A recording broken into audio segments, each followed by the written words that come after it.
I'm Emma, a digital content specialist for Wessex Archaeology, and I'm here to tell you how to keep your audience virtually engaged. At Wessex Archaeology, we believe we can use digital innovation to proactively curate opportunities for the archaeologically unaware to be engaged with heritage. And for us to do that, it means that we have to go to them. It means we go to places where we know these people will be and engage through a medium that can offer surprise and delight. The onus is on us to create the doorway that enables people to discover they can access heritage. Digital innovation gives us almost limitless opportunities. We can use virtual reality to recreate archaeological sites, 2D animation to bring stories to life, and in turn, bring people together by exploring art and archaeology. Wessex Archaeology has taken heritage to the elderly, isolated, and the archaeologically unaware.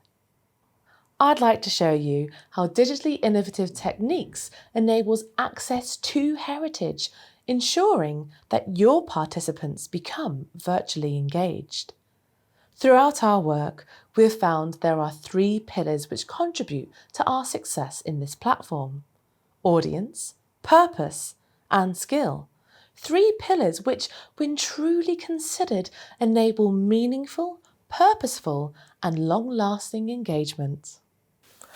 Know your audience. Such an obvious and simple statement, but integral for any engagement project, no matter the size. And as an audience, you are complex, you are unique. The breadth and range of your experiences are as diverse as your age and your educational background. Students, postgrads, professionals, and maybe even some professors lightly make up the academic demographic in our audience today. Our shared interest and passion for archaeology is what unites us. We are an archaeologically aware audience. And because we are archaeologically aware, I know that if I pick up this publication and have a look at some of the language in there, we'll understand the tone and the terminology.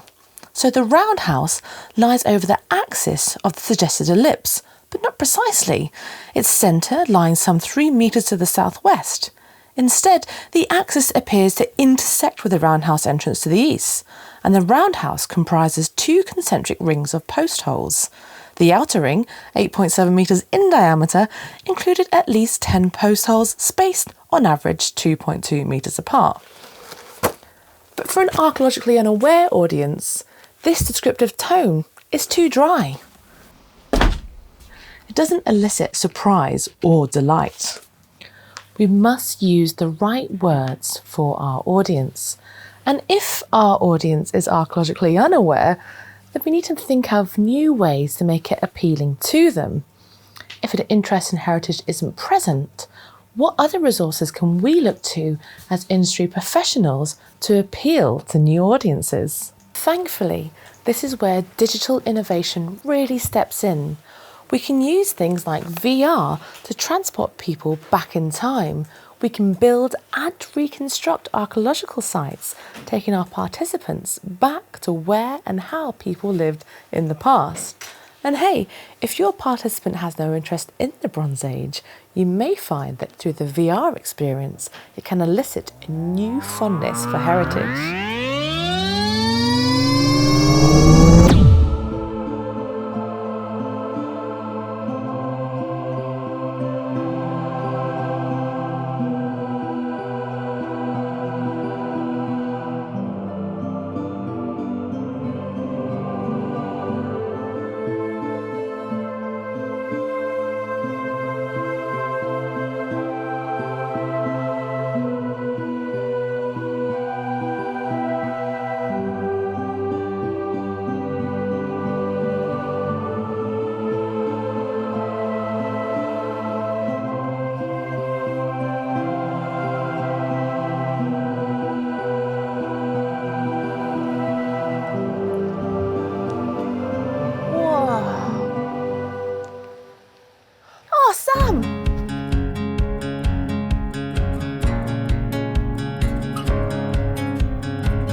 So I'm joined by Sam in our rather exciting and kind of Indiana Jones style archives. But we're not here to talk about archives, we're going to talk about our audience.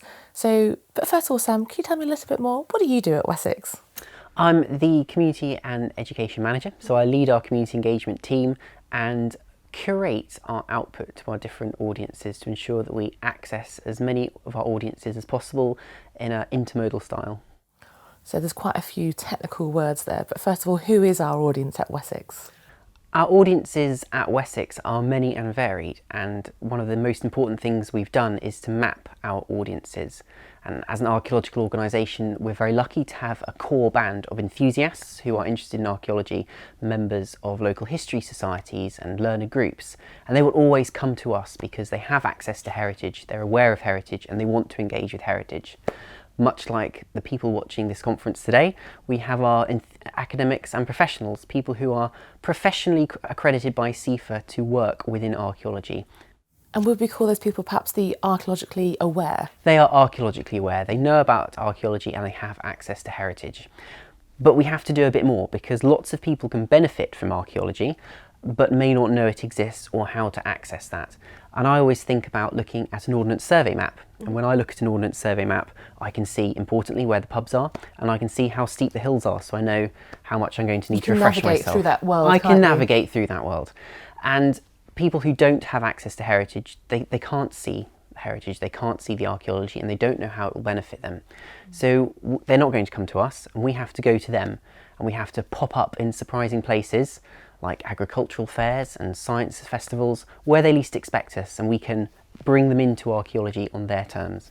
And would we call those people perhaps the archaeologically unaware? They are archaeologically unaware, yes. So as an educational charity, is it our aim to target the archaeologically unaware?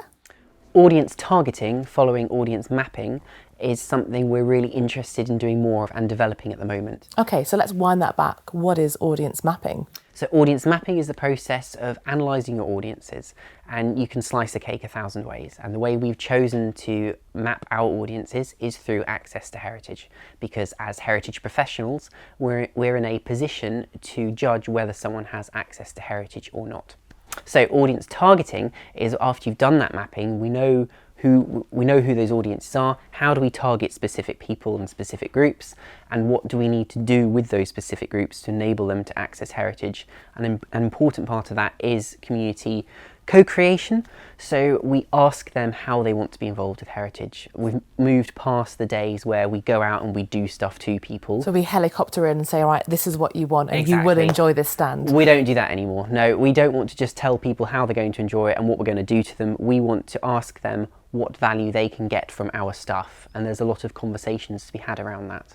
So really to affect a community, we need to be part of that community as well. We need to be part of that community to influence that community, yes. So we've got our audience mapping, we've got our audience targeting, so we've got a demographic of people that we want to engage, delight or surprise. Is this where digital innovation comes in? Digital innovation is a fantastic medium to access specific audiences. It can also be used to more broadly target different audiences. It has its pitfalls, which we'll talk about later, but it also has massive benefits. Can you give me an example of some of the recent projects that we've done that might be of benefit to people watching this? So the COVID pandemic has been a real catalyst for the heritage sector as a whole. Small museums and galleries and big organisations all across the country have all started delivering online.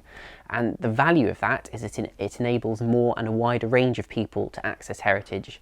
The downfall of that is that digital engagement is inherently exclusive. You have to pay for a device to access good quality, high-speed internet.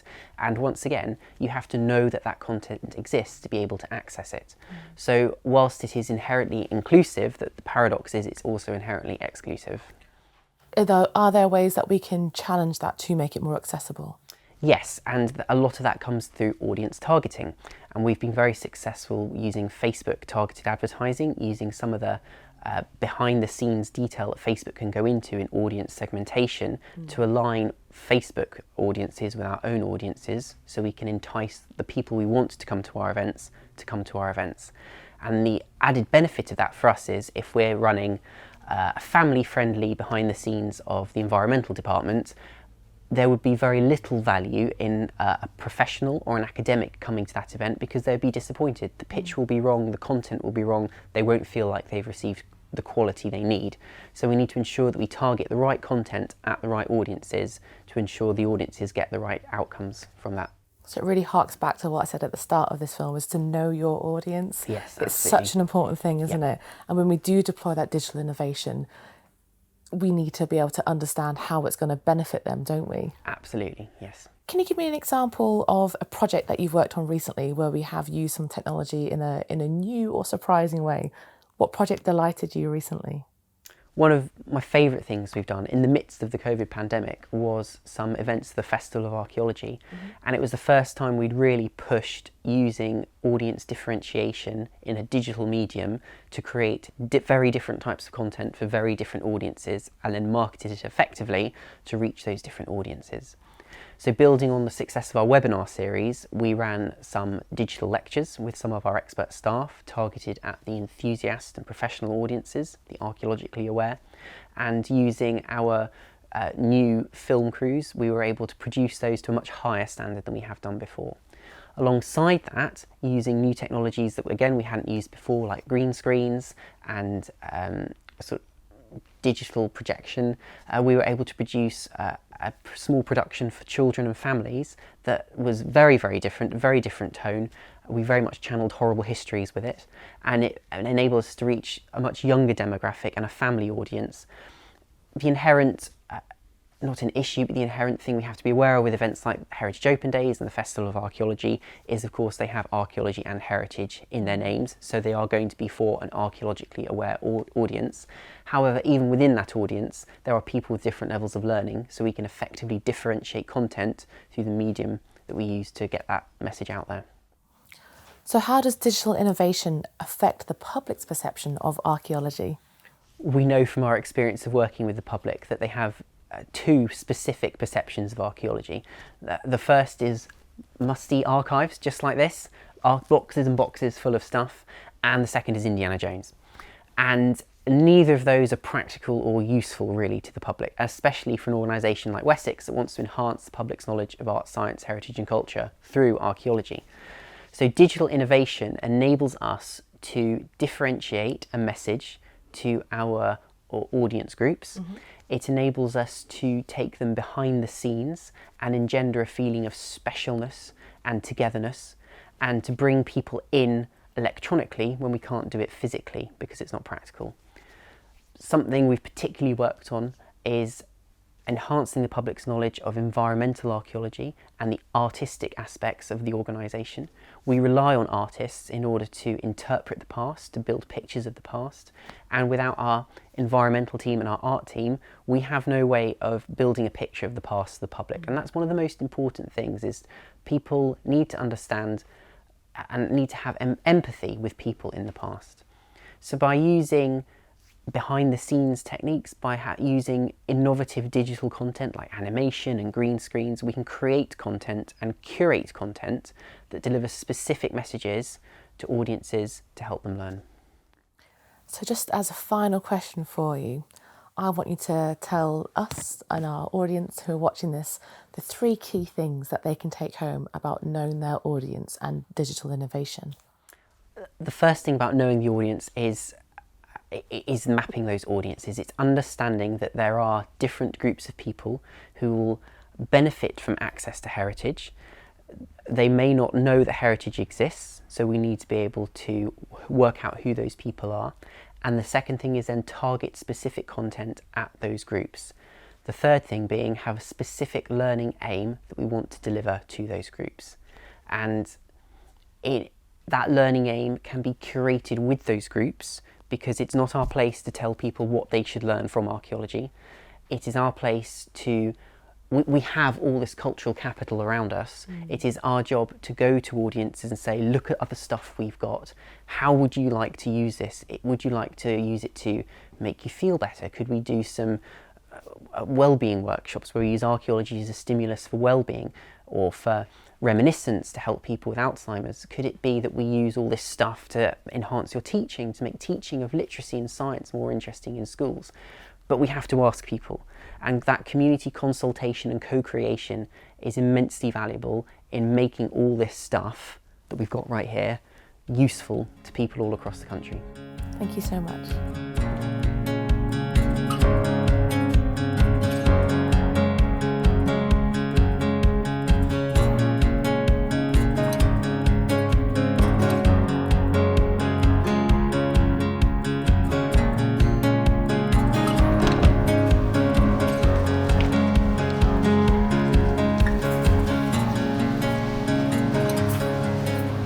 Hi Beth. Hi. Thanks for letting me join you in this lovely garden. So first of all, your role is what at Wessex Archaeology? So I'm a community engagement coordinator, which basically means that I bring archaeology to the people and help people learn about arts, culture, science and heritage through archaeology. So a really important job for us, and especially considering the subject of this talk. I hear recently that you took part and organised the very successful event for New Scientists Live. Can you tell me more about that? Yeah, so this year New Scientists decided to take their usual in-person event online. So we attended one of their events, which was creating a sustainable future. So all about how science and technology can help us build a sustainable future. And we were looking at how archaeology can contribute towards that. So when I think of New Scientists Live, I don't actually think of heritage and archaeology. How were you able to kind of intersect the two disciplines? So there's a lot more science involved in archaeology than you might initially think. And we also have an amazing team of STEM ambassadors who help us with this. So we looked at things like rewilding Britain. So what can analysis of animals tell us about what the natural Britain looked like? And we also looked at big heritage projects. So things like how rising sea levels means that we need to protect heritage areas and prevent flooding and things like that. Gosh, that sounds amazing. And were there any tools that helped you deliver these really important points? Yeah, so we had a massive range of people working on the project, which was amazing, if not a little stressful. But we had things like animated videos. We did a lot of pre-recorded work, so our videographers worked really hard on that. We also had our STEM ambassadors, so we had specialists in different areas to talk about their thing. So it wasn't just me talking about everything. We had the right people in the right place to get across the right messages. That sounds just like an incredible event. It's actually one that I've got lined up to watch next when it goes on YouTube.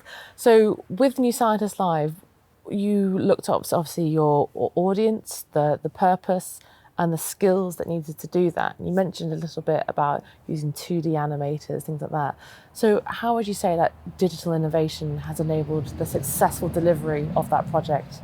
So the beauty with digital engagement is that we can do so much more. So we had a lot more kind of prep time than we would normally.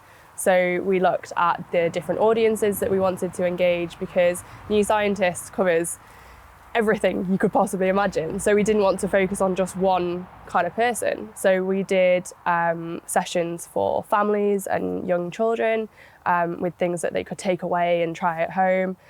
We had sessions that were more specific. So people that might have been interested specifically in sustainability and archaeology and kind of not explored that before.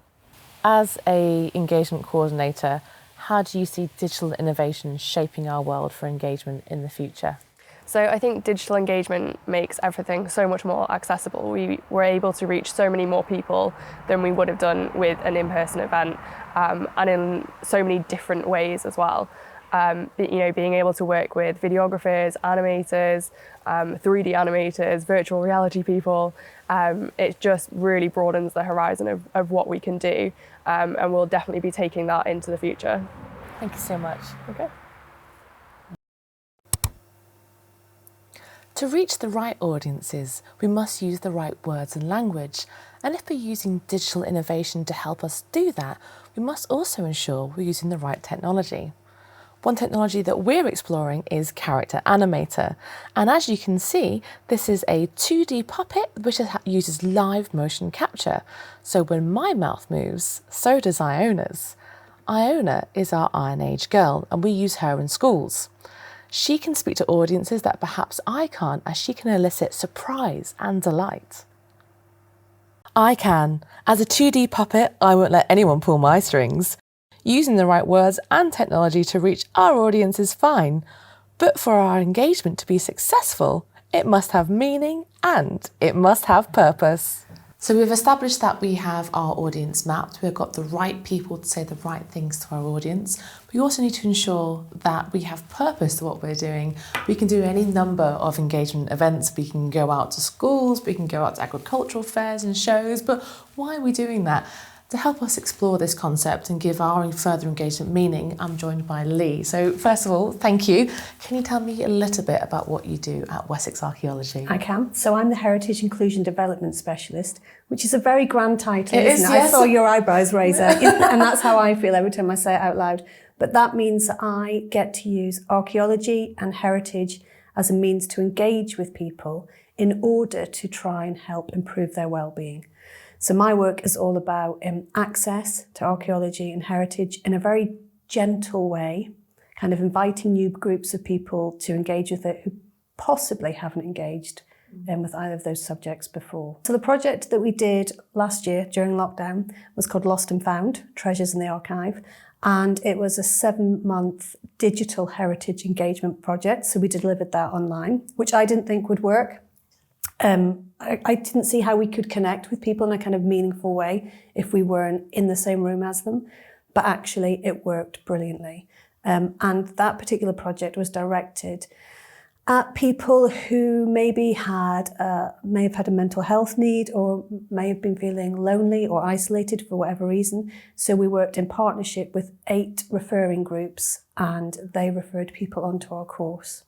And we worked a bit on that project together, and earlier you and I spoke separately off camera about how you had to map the audience and you had to have a relationship with them before.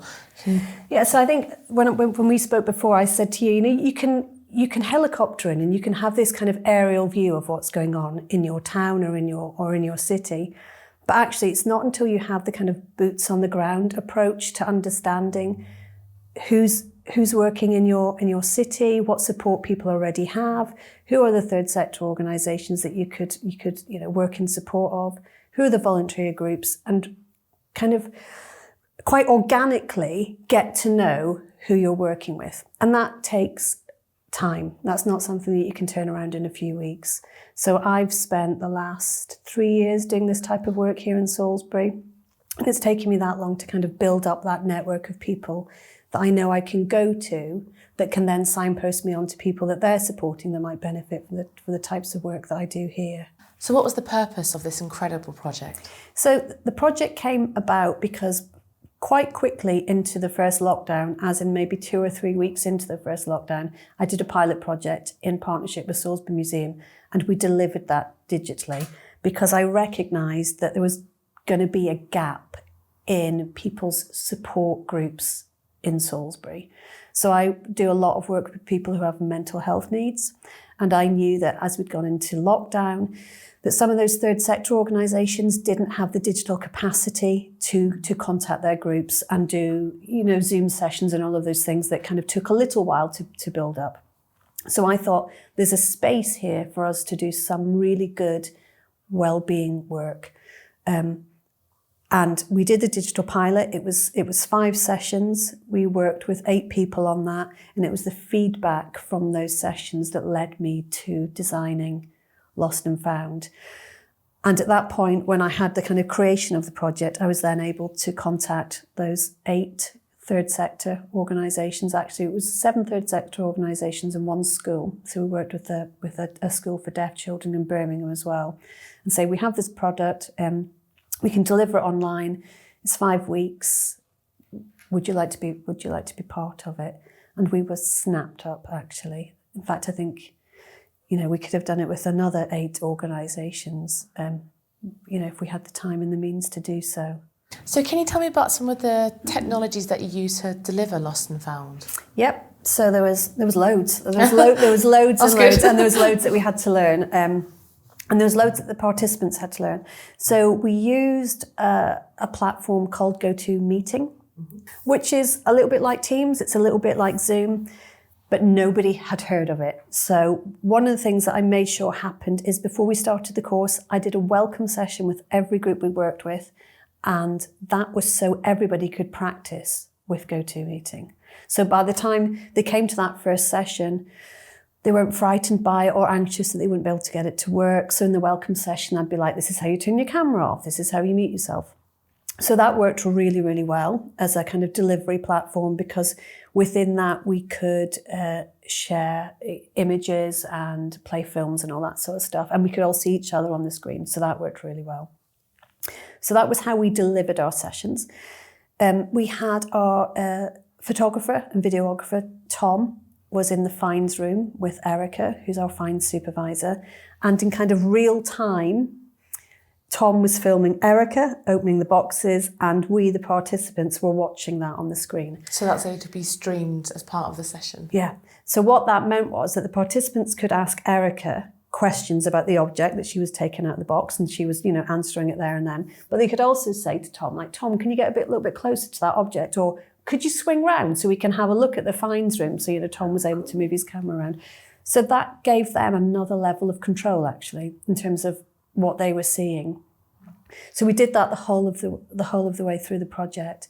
The third session, we worked with Will, who used the 3D Spider scanner. So they saw live on the screen Will scanning the objects. The screen was split, so one side was Will scanning the object, and then the other side of the screen was the object being scanned, so they could see how that object was being formed, and Will was talking them through kind of that whole process. And that was fascinating to people. And then the fifth session, they got to see that scanned object in Sketchfab. So completely, finalised, and, Will had done all of the finessing of it, and they were able to then rotate it and spin it round and get up close to it. And it was such a fantastic platform in terms of access. In fact, just today I was speaking to one of the ladies who was involved in the pilot for Lost and Found, a lady called Susie, who has a vision impairment. And again, she was talking about how for her, with her poor eyesight, that she could really, really get up close to the objects, and it felt almost as though she was holding it in her hand. And I think something like that, the fact that we can deliver that digitally, means that we can reach more people. And, and actually you don't have to be here. You can do it from the comfort of your own home. And with the groups that you worked with, was there anything about them that surprised you? What overwhelmed me was how much they all enjoyed it. And just week after week, just lovely, lovely positive feedback, and people coming back. We didn't have anyone drop out. We had a few people who couldn't make the odd session because they had, other appointments, but no one left. No one dropped out. So it feels Lost and Found was quite a simple idea. It was quite a simple concept, but it worked really, really well. And I think it worked so well is because it was so simple. There was lots of space within the project idea for us to adapt to meet the needs of the groups, but also for the kind of groups to kind of change it themselves. And so each session we ran kind of belonged to that particular group that we were working with. So you've mentioned a lot about belonging and creating those safe spaces. How is heritage and therefore archaeology able to contribute to wellbeing? Well, archaeology is all about stories, isn't it? It's all about the people who were here before us. And I think in wellbeing, oftentimes it's just giving people that space to hear those stories about other people, but also giving them a place where if they want to, they can share a little bit of their own story. And we know that's quite cathartic, isn't it, when people kind of share stuff. And we didn't actively encourage it, but we certainly gave people moments where they could tell us a little bit about themselves if they wanted to. And that came through homework tasks that I sent. Yeah, I know, I'm pretty mean. So I presented it as being optional, but everybody did it. And, sometimes people would send me work in during the week. They kind of almost like submitting homework, and other times people would just come to the session with something. And sometimes people would come and say, I haven't done it, but actually there is a story I want to share. Can I speak? And the homework topic, was it with objects that they had to find? Yeah, so the homework mirrored everything we'd done in the session that day. So there was a link. And the familiarity of it was quite reassuring for people who absolutely were worried about all these new rules and regulations and things to cope with. Got some consistency. Absolutely, and it gave them something else to do during the week. It kept them linked to the project. It kept them linked to each other. So I would present it at the end of each session. I did a little kind of slideshow of saying this is the homework. And I spoke about work that some of our experts do here. I talked about other artists. I sent them out information via email. So they had downloadable sheets. So I gave them as much information as possible and really, really stressed that it wasn't a competition. And it doesn't matter if you can't draw, and it doesn't matter if you turn up next week and you don't have an object. But yeah, they were tasked with basically curating their own museum from objects that were precious to them. Gosh, it sounds like you've given them agency as well as an insight into like the exciting world of heritage. Do you see the developments in digital innovation as aiding us in virtually engaging a wider audience? I think absolutely they do. Yes, because we can reach out to more people, and you know, as I said, we had one lady join the course who has a chronic illness. She is in pain quite a lot of the time, and she joined, I think, 4 out of the 5 sessions with her camera off because she was in bed, because she was too unwell to get out of bed that day, but she could still participate because she had, you know, she was able to turn her camera off and still be there. And if we'd done that face to face, she wouldn't have been able to come in. But I do think the blended approach is the way forward. Because not everyone has access to a laptop or a smartphone.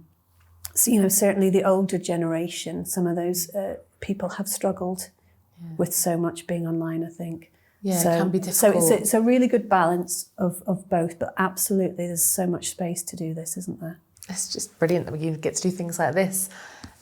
If you were to think of 3 core principles, values or ideas that our audience could take forward to add to their development plans for their future in digital engagement, what would they be? So it would be take the time to know your audience. So yes, do your audience mapping that you know Sam spoke of earlier. Absolutely do that. But then get in amongst them. You know, be part of your... Before you've even started For sure. Be project. part of your community. If you want to work with a community, don't just pile it in and say, ta-da, we're here and we're going to fix everybody. That's not going to work. So as you know, I went to lots of meetings that I wasn't invited to, and I would just turn up at events because I wanted to know what's going on. I want to know what's going on in Salisbury. So take the time to do that, and it will take time. It's not going to happen overnight. And speak to participants as well. So that engagement with people you're going to be working with is really, really important. Would you say that engagement guides your purpose? Yeah, absolutely. Because chances are someone's going to have a better idea than you are. And you can bring all that in and you can feed that into your project, and it just makes it all the richer. So create that space for people to feed back. And then the next thing is about evaluation. And again, that is all about people feeding back to you. So, it's great to count the number of people in the room and how many hours you've spent with people. All of that has value and is important. But as important is the impact and the change and the significance your project has on the people that you're working with. So don't rush your evaluation. Try and be consistent. Do it throughout. Meet people's needs as you're going on. So the other thing I would say is don't be afraid to change your project. If something's not working, please don't drag it out. Because that's painful for everybody. Just a slight adaptation or a slight change can make all the difference. But yeah, going back to the evaluation, that's so important because that's going to inform your next steps and that's going to inform your next project. And it's going to, we're still now, however months we are after Lost and Found, is it 8 months since we've done it? Isn't it? We're still evaluating it. We're still having people tell us stories and, talk about the impact it's had on them and kind of the significant change that it's made in their lives. And that's amazing after all that time. Kind of gives you goosebumps, doesn't it? Yeah, You've affected someone's absolutely. life. And I'm still so hearing positively. new stuff that people are saying about it. So there's real value in that, and also do that for yourselves. Don't do it for your funder. I know you have to do it for your funder, but do it for yourselves, do it for your organisation, and then use it because you'll be all the better for it. Brilliant. So know your audience, learn those lessons, and from there build the purpose of your next project. And that's it. Fantastic. Thank you.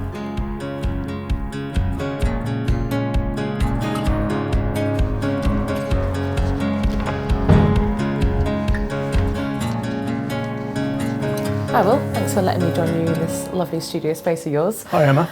So we've been looking in this film so far about audience, about purpose, and one of the key things for our success in digital delivery is the skills. So could you tell me a little bit about your job? So I'm Will, I'm part of the studio team, and one of the things that I do is I do lots of scanning or structured light scanning for the company, and I do a lot of 3D work as well, but I'm a bit of a jack of all trades. I do exhibition work and typesetting and all sorts, but these days I do a lot of innovation work, which includes 3D stuff. God, for me, it's still an exciting thing that just makes me tingle with anticipation of where the technology can go. What are some other projects that you've worked on recently? So we have been working, or we started off by building a Romano-British villa, and that was one of our sort of first big jobs. And the idea was to create a space to just test to see if the technology would work for us, specifically by building this Romano-British villa in VR. And so it was a case of really learning how to do it and how we can meet those challenges. And it's something that actually we're all very pleased with, and a lot of people have responded very well to it. I've had a go, and the first time I put it on, I was on site, and I was like, this is amazing. Yeah. So exciting. Yeah, and it's something that we are still playing around with, and the fact that we now have this villa, we can then start taking it apart and actually expanding it, adding new rooms, adding new experiences, and that's something that we're doing recently in terms of the gamification of that experience. So the idea is that you have some objects that you have to find within the villa, and it's a chance for people who really like getting down on their hands and knees and wandering around in a virtual space without banging their heads in real sort of space. I may have done that when I did try on the Roman villa, because I was told that you can bend down, and as you move, your height in the room also changes. So I found myself like crawling around and then looking under all the sofas to see if they're cleaned, and they had. It was an amazing space. Yeah, indeed. Yeah, I mean, we've it's one of those things that we get a lot of feedback on, and it's something that people really enjoy doing. So I mean, that was our first iteration. But since then, we've explored or created an Anglo-Saxon Hall, which is a single room experience, but the whole point of that was to introduce interactivity. So when you're actually in that space, you can pick objects up and you can move them around. And so this is something that we're, again, exploring. But within that space now, we are introducing people. And so we're putting virtual characters into those spaces. So you'll be able to see a family interacting when you're actually within that space. That's absolutely incredible. Now, as we're speaking, I keep looking over to this contraption here. What is this and how do you use it? So this is our Artex Spider. So this is a structured light scanner, SLS, and this is a way that we capture objects and turn them into 3D objects that we can then put online for people to see. So they might be some of the things that I've been using on Sketchfab when I do webinars to try and people can touch those things, touch them virtually without actually having them in front of them. Part of the thing at Wessex is that we obviously have a significant collection of objects that most people will not necessarily get a chance to see. Obviously, if you're local, you might be able to, but there are people around the world who might want to see these things, such as this mammoth bone here that you can see. Thank you. And so this is a sort of thing that, we have to be careful about if we want to take out on site, because it's a one-of-a-kind object. Absolutely. But by scanning these things and then putting them online, we can disseminate these artifacts to a much wider audience. So it opens up a lot of possibilities for us, but it means that we can actually start exploring a lot of the collection that we have here that most people will have never have seen. And there's something that we actually did recently with a Lost and Found project, where we scanned a huge number of objects that were picked by members of the public, and then we were able to put those online, and we've created a virtual museum on our Sketchfab site. So it's like we're using the digital innovation to make heritage more accessible. Absolutely, yes. I think it's something that's important to myself, is that we make all of this stuff far more accessible than it is at present. The fact that we can scan these things and we get extremely good quality models out of it that look just like the real thing. Because you can zoom right in on all the tiny holes and the depressions. You can really get a sense of what that object might feel like almost. Absolutely, yeah. So it means that you can look at the object from all different angles. And it's not only useful to members of the public that they can see these things, but it also has applications to the specialists within our industry who may be somewhere in the country where they wouldn't necessarily be able to come and see these things, but they can look at them online and examine them. And it's a chance for them to actually be able to really look at these objects in 3D rather than in 2D photographs, which is probably the way that they would look at these things normally. That's amazing. So we can almost use digital innovation to enhance our audiences who may be internal as well as external. Yes. Yes. I mean, this technology is really helping us do that, and it's just opens up a lot more possibilities about what we can do with these things. So rather than just appearing in a book that may be not always readily accessible, it means we can put them online where all of this stuff can easily be seen by one and all. Where do you see the future of the graphic studio? We're going to keep on innovating. We're going to keep on building towards figuring out the best ways of doing things with the technology we have. But ultimately, we want to be able to make it much more interactive. We may even end up eventually exploring things like haptics. So in other words, you actually have equipment that you wear where you actually get feedback in a virtual space so that you actually... So like the haptic feedback I get when I touch a button on my phone, it goes buzz, buzz, buzz. Yes. So it's the fact that this technology already exists, but it's something that we may explore further down the line, but it's something that we will look at. We want to have characters that you can interact with, who will talk to you. We want to create 3D characters that will be able to give presentations and talk in real time to people, and actually be driven by someone behind the scenes who has a simple camera setup that means that it will scan their face and recognize all their facial features, and then you'll be able to actually have a Saxon or a medieval character who we could use for educational purposes that will be able to talk to an audience and answer questions. So there are lots of things that we sort of want to develop, and I think it's something that we're gradually working towards and making good sort of progress with. I can't wait to see what you do next. Thank you so much. Cheers, Emma. So throughout this film, we've looked at audience, we've looked at purpose, but integral to making any digital innovation happen is skill. I'm joined by Elizabeth Garwood, or Lizzie, as you prefer, and we're here to talk about what your job is and your role and how you use digital innovation. So first of all, what do you do for Wessex? Because you're not an archaeologist, are you? No, not at all. I am a 2D illustrator and animator, so I do a lot of frame-by-frame animation and a lot of animation with digital puppets. And some illustration work here and there. So none of it is like traditional like archaeological illustration where you're aiming to like recreate reality as closely as you can. Like I'm more in the business of like stylized work. So I do a lot of work for Sam's education department, a lot of work aimed at children, and also a lot of more like sensible work aimed at adults. So it's more kind of helping people understand it in a different way than just representing it literally. So you recently did a lot of work for the New Scientist Live project, which I hear was an incredible success. Can you tell me about the process and how you developed the animations for it, and of course what they were? Yeah, so that the animations for that was for the Coastal and Marine Department, which fascinates me because I did not think that shipwrecks counted as archaeology. I thought that counted as like pirates. Absolutely. So yeah, that was a really fun project to work on because I was actually starting out with some images that Wessex already had for their branding and making it move, partly as like a time saver because we've already got these images, and partly as like the Coastal Marine team were like, yeah, we like that, have that, some more of that. So it was a mixture of creating new assets, making more things move. Like I was working a lot in Illustrator and After Effects. So it's very digital animation. It's not like what people think about when they think of 2D animation, which would be very like Disney flipping papers. Oh yeah, I can imagine kind of like the old papers and people drawing, taking hours and hours.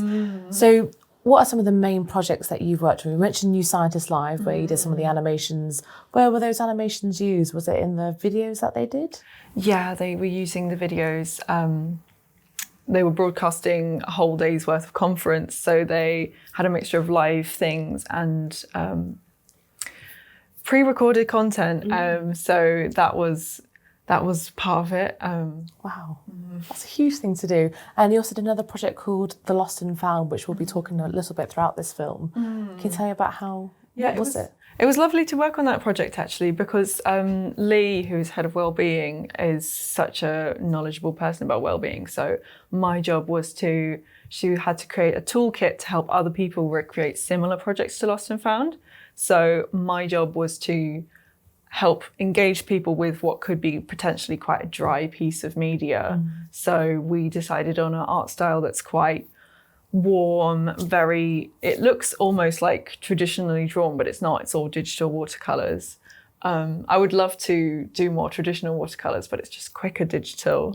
So that was my job really, was to frame it, help, like with animation, you can help keep the focus that there's people there.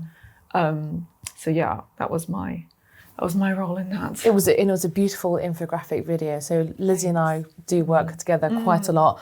So I tend to do the voiceover, you do the animation, and we had these exciting conversations about where we're going to take it, what's going to happen during the little piece that we're doing. And one of the things that I find so exciting about your work is that I've just never seen it in an archaeological context before. No. It's an absolute delight to see these bright colours, these wonderful people and these vibrant backgrounds, but also things that are archaeologically accurate. So it's amazing to have that within Wessex itself. But how did you hear about this position that you now have? I was looking, I graduated, I did 2D illustration and animation at Arts University Bournemouth. I graduated, I worked in retail for a couple of years. I entered some manga competitions. I made some comic books, and I was looking for a job in animation. So I just saw on LinkedIn, they're looking for a 2D animator at Wessex Archaeology, and you just think, an animation job at an archaeology company? So I thought, I'm not sure if they'll really want me, because a lot of my work leans towards anime style, which is very entertainment media, not very high art, if what you you will. imagine archaeologists would like is very much, yes, we would like just this style in the V&A, please only. But I applied for it, and they're like, no, we're looking to branch out more. And I think the advantage of having such a stylized approach is a lot of, especially younger people, really, really love animation, and they really love 2D animation, and they really love anime. So it's kind of, if you can engage with people's special interest and get them involved in the stories behind archaeology. I think it's been such a fun challenge to work on, because I'm not an archaeologist, so I have I'm really lucky to be able to get all this expertise from people when it's oh help, what kind of belt buckle should this person be wearing? I can just email my colleagues and they're belt buckles weren't invented yet, they should tie it in this knot in this way, here's a picture, here's a reference, I'll hop on Teams and show you. It's amazing, isn't it, what we can do with all our specialists when we work together to produce these gorgeous bits of art. And you've mentioned about different audiences. How have you been aware of what audiences like what? Animation audiences, people perceive animation as a genre, not a medium. So there is this perception that it's very child focused. And obviously a lot of my work is for children, because it's a fantastic way to engage children. You make it bright and colourful and moving, and you have lots of fun going on.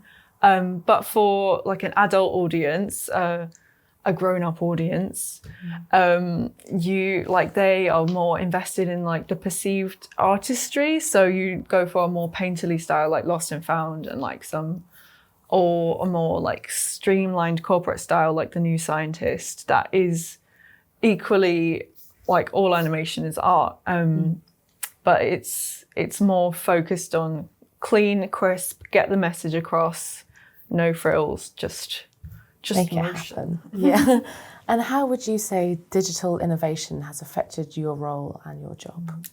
Digital innovation kind of is my role and my job, really. I came in last year, so in the height of everything that's been going on. So I think the advantage of using animation is potentially a video. If you produce one really good piece of educational content, you can send that out to hundreds of thousands of people. And I think it's whereas if you're in an event, that's one time and place, and you can get some really great high impact, I think is the terminology. You can do some really great high impact work. But if we can channel this expertise into a piece of really good educational content, you can really have a much bigger reach. Yeah, change the world, can't you, with animation? Is that the dream? Where do you see digital innovation in archaeology going in the future? Well, hopefully more of the same. Like, I think it's great because like I didn't have the opportunity to engage with archaeology very much when I was little.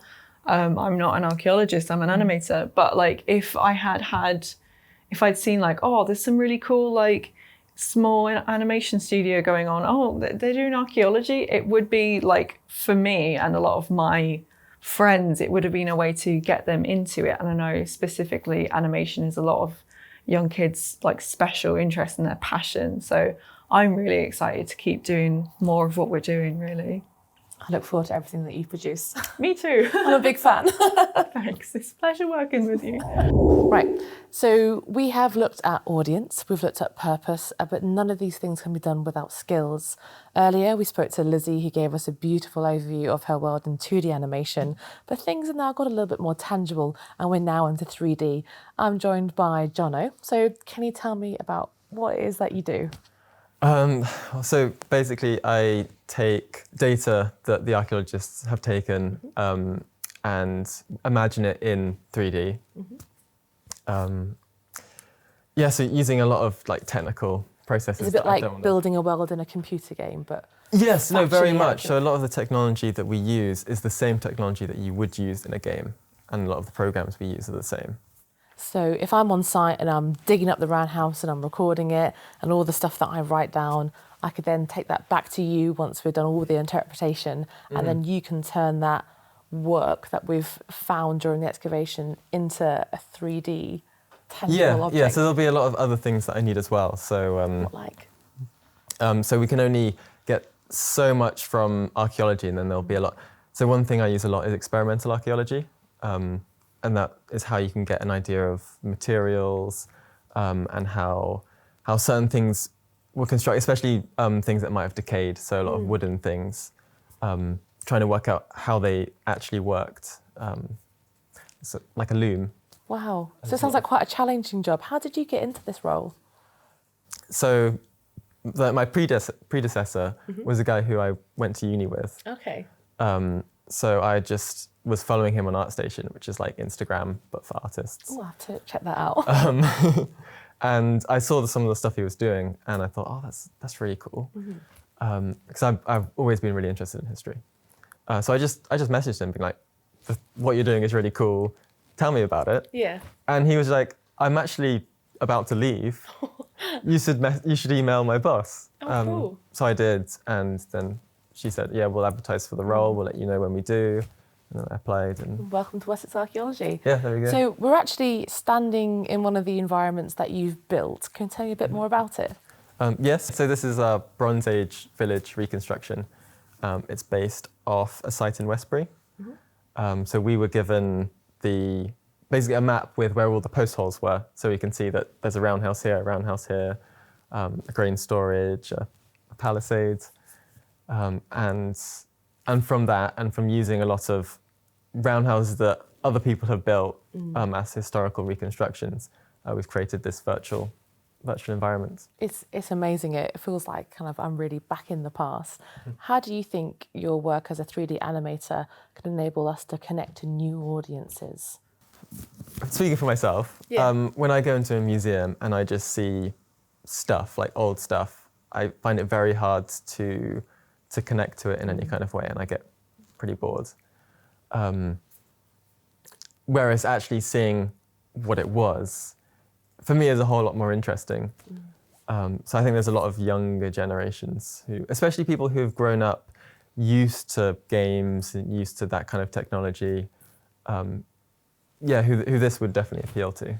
So really, is it digital innovation is a good way of connecting sort of those younger youth audiences and bringing the past alive? Yeah. Well, definitely that. Yeah. But also the other day, one of the older archaeologists came in and he tried on the VR and he absolutely loved it. So it doesn't have to be younger audiences. I think, yeah. It's quite a refreshing medium, isn't it? Because the first time that I put on the VR and I was in this incredible kind of Roman villa, I felt so rejuvenated by that experience. Suddenly archaeology had come alive for me again. And I think the work that you do can reinvigorate passions about archaeology. It can speak to new audiences. So it's really interesting to see where you're going with it. In terms of the future of perhaps 3D reconstructions in archaeology, where do you see it going? For me and for the work that I'm doing, I want to see a lot more interactivity. So at the moment we have these amazing environments that you can wander around and admire. But it would be really cool to begin to be able to interact with the environment in the ways that people would have done in the past. Wow. So what could that look like? So it could be as simple as picking things up and seeing how they work physically. There are a couple of mechanical props that I've been working on. So for instance, like a loom, can you interact with this tool and see how it moves and how it would have moved? That's absolutely great. I can't wait to see where you take this in the future. Thank you very much. No problem. And so by knowing your audience, giving your project meaning and purpose, and having the right people with the right skills to deliver your engagement work, you can ensure that your future projects keep your audience and participants virtually engaged.